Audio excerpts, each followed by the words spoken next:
Ce qui a été fait à Paris, c'était une première. Il faut rappeler que 50 gamers qui se réunissent un week-end pour collecter des fonds pour la recherche et 3,5 millions, c'est la première fois que ça se fait même au niveau mondial. Donc il faut saluer cet engagement des jeunes, parce que c'est beaucoup de jeunes qui se sont lancés dans cet événement, et il faut saluer l'exemplarité de l'événement philanthropique qui a été créé. Moi je suis très content que des jeunes se mettent aussi à créer ce type d'événement. Sur la région, on peut très bien imaginer la même chose. On a beaucoup d'influenceurs, de gamers, d'entreprises du digital. Donc moi je serais ravi que les entreprises de La Pleine Image ou Eura Technologies montent un événement de ce type-là avec nous.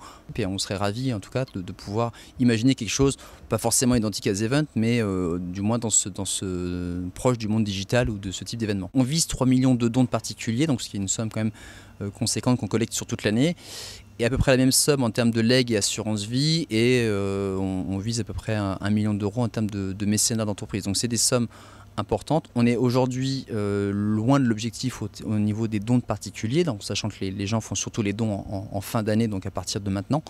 Donc c'est aussi pour ça qu'on tient à bien préciser la différence entre l'Institut Pasteur de Paris et l'Institut Pasteur de Lille. La spécificité de l'Institut Pasteur de Lille, c'est qu'on travaille sur toutes les pathologies liées au vieillissement, les recherches sur la longévité. On a régulièrement des conférences, des visites de laboratoire, on se déplace aussi. Donc moi j'invite vraiment les gens à venir découvrir ce qu'on fait ici à l'Institut Pasteur de Lille.